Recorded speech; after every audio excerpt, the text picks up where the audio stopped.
Welcome to TAL. So, this is a very common problem on Mercedes Benz's, specifically E63 and CLS63.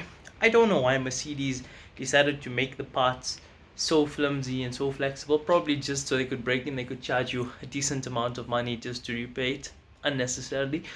But anyway, let's have a look at what's broken on my car and replace it. It literally takes 2 minutes. I'll give you a little bit of a voiceover and show you, and let's get into it.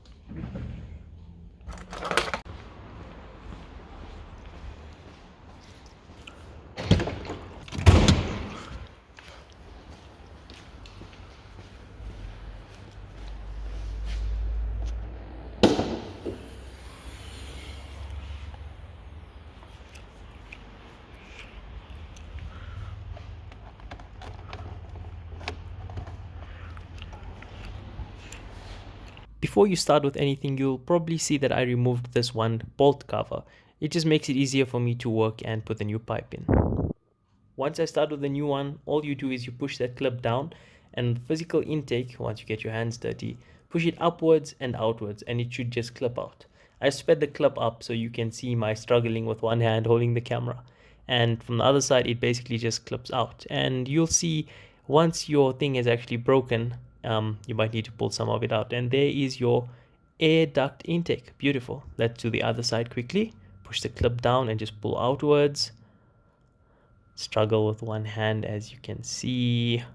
There you go, just push it out. And the other side, again, it just clips out once you pull it a little bit harder. And there we go, both are now out and you can discard of them gracefully.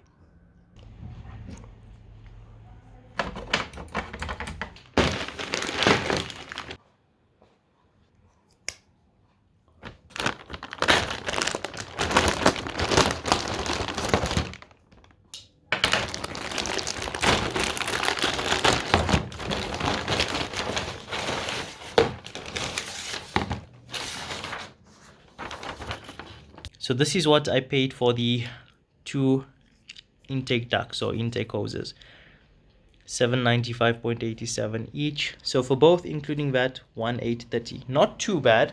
Here's how the new ones look. Pretty decent. Look how those look, and then have a look at these old ones. Wow, look at that. And I don't know why they made them out of this. Watch this, right? I can literally just squeeze it. Even probably on the new one. I don't know. I was trying to get carbon fiber of these, but I can't really find good aftermarket carbon fiber ones. It's such an issue. So, resorted to have these regular Mercedes ones. I'm going to show you how I fit them back. It's very simple. Put this part on first, then you just clip it in there as you saw previously.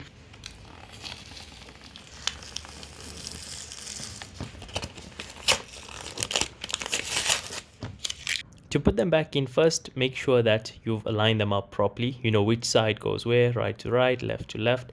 And basically the front, again, basically just clip it on, pop it like that. You might need to use a little bit of force, make sure. And with the other side, you push backwards and just line it up properly and it clips back in very easily. I'll keep quiet so you can see. There it is. Just make sure everything is nice and tight and looks good. Let's do the other side. Again, just clip it in. Make sure it's aligned nicely, and then the other side, push back inwards and down, and then it just clips in once you've aligned it up properly.